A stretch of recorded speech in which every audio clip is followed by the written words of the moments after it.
महाराष्ट्र में आज बड़ा राजनीतिक घटनाक्रम हुआ।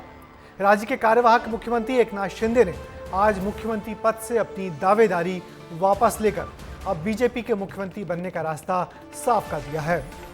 कल दिल्ली में महायुति के नेताओं की बैठक के बाद तय हो जाएगा कि कौन बनेगा महाराष्ट्र का अगला मुख्यमंत्री।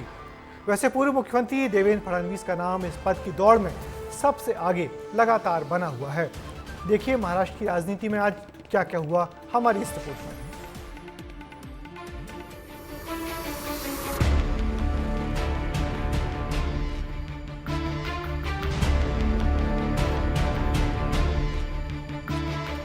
न मैं मुख्यमंत्री की रेस में हूँ, न मैं अध्यक्ष की रेस में हूँ, किसी को रेस ही नहीं है, मैं ऐसी किसी रेस में नहीं हूँ। भारतीय जनता पार्टी मेरा घर है, जीना यहाँ मरना यहाँ, इसके सिवा जाना कहाँ। देवेंद्र फडणवीस एक ऐसा नट है जो कहीं भी फिट होता है।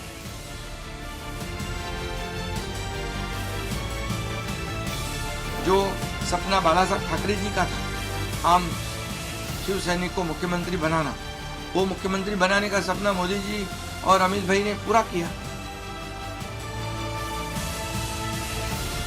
महाराष्ट्र में नई सरकार गठन को लेकर अब भी असमंजस बरकरार है। मुख्यमंत्री पद के लिए देवेंद्र फडणवीस प्रबल दावेदार हैं, लेकिन अंतिम फैसला बीजेपी के शीर्ष नेतृत्व की ओर से लिया जाएगा। उधर एकनाथ शिंदे ने महाराष्ट्र के मुख्यमंत्री पद से इस्तीफा दे दिया है और थाने में एक प्रेस कॉन्फ्रेंस कर ये कहा कि बीजेपी का सीएम हमें मंजूर है। मैं आज आप सबको कहता हूं कि भारतीय जनता पार्टी के वरिष्ठ नेता जो निर्णय लेंगे मुख्यमंत्री पद के बारे में, जो उनका कैंडिडेट होगा, उसको हमारा शिवसेना का पूरी तरह समर्थन है, पूरी तरह हमारा पाटिंबा उनको है। ये आपको बताने के लिए मैंने आज सबको बुलाया है। शिंदे से जब केंद्र में जाने को लेकर सवाल भी पूछा गया तो उन्होंने कहा कि वे महायुति सरकार के साथ हैं, राज्य में पार्टी को मजबूत बनाने का काम करेंगे। शिंदे के इस बयान के बाद से ये संभावनाएं बढ़ चुकी हैं कि महाराष्ट्र का अगला सीएम बीजेपी से ही हो सकता है। ऐसे में सवाल ये है कि अब शिंदे को इस त्याग के बदले क्या मिल सकता है, शिंदे की अगली भूमिका क्या होगी, इस पर सबकी निगाहें अब टिक चुकी हैं। तो शिंदे सीएम नहीं तो आगे क्या? शिंदे बन सकते हैं केंद्रीय मंत्री, महायुति में चीफ कोऑर्डिनेटर भी बन सकते हैं, 2.5 साल बाद मुख्यमंत्री भी बनाए जा सकते हैं। और ऐसा भी माना जा रहा है कि शिंदे को मुख्यमंत्री पद का त्याग करने के एवज में उनके करीबियों को बड़े मंत्रालय दिए जा सकते हैं। इनमें शहरी विकास से लेकर PWD जैसे मंत्रालय हो सकते हैं। इधर महाराष्ट्र कांग्रेस प्रदेश अध्यक्ष नाना पटोले ने शिंदे पर तंज कसते हुए कहा कि वो ये नहीं समझ पाए हैं कि बीजेपी नेतृत्व है क्या। वहीं बीजेपी प्रदेश अध्यक्ष चंद्रशेखर बावनकुले ने कहा कि शिंदे ने एनडीए को मजबूत किया है। बीजेपी की लीडरशिप जो है वो क्या चीज है, वो एकनाथ शिंदे जी को समझ नहीं। उनके आकाओं का जो निर्णय रहा है बीजेपी के, वो जो राज्य में मध्य प्रदेश हो, छत्तीसगढ़ हो, कई राज्यों का उदाहरण दे सकते कि चेहरे जो थे वो गायब कर दिए हैं।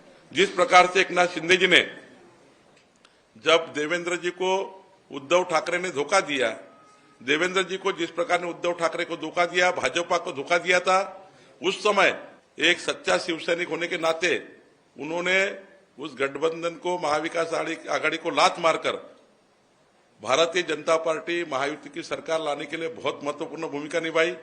महायुति के घटक दल अजीत पवार की एनसीपी ने पहले ही फडणवीस के सीएम बनने का समर्थन दे दिया है। अब 28 नवंबर को महायुति के तीनों दलों के नेताओं की दिल्ली में बैठक होगी और संभव है कि 28 नवंबर को फडणवीस के नाम पर सीएम की मुहर लग जाए और 2 दिसंबर तक शपथ ग्रहण होने की भी संभावना है।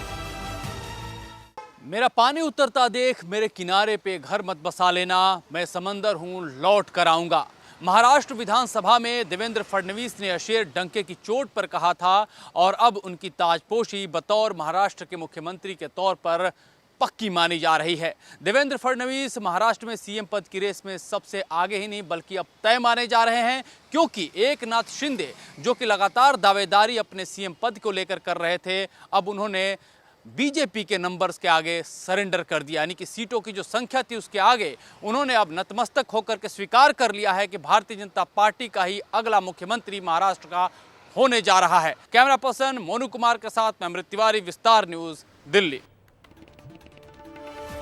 तो एकनाथ शिंदे के इस तथाकथित त्याग के बाद अब सवाल यही है कि क्या वो नई सरकार में वैसे ही उप मुख्यमंत्री बनेंगे जैसे पिछली सरकार में देवेंद्र फडणवीस मुख्यमंत्री के बाद उप मुख्यमंत्री बन गए थे, या उनकी कोई नई भूमिका नारायण राणे जैसी केंद्रीय मंत्री की होगी। वैसे इसमें कोई दो मत नहीं कि उन्होंने मुख्यमंत्री पद छोड़ने के एवज में अपने विधायकों के लिए नई सरकार में अच्छे मलाईदार विभागों की कीमत तो बीजेपी से मांग ही ली होगी।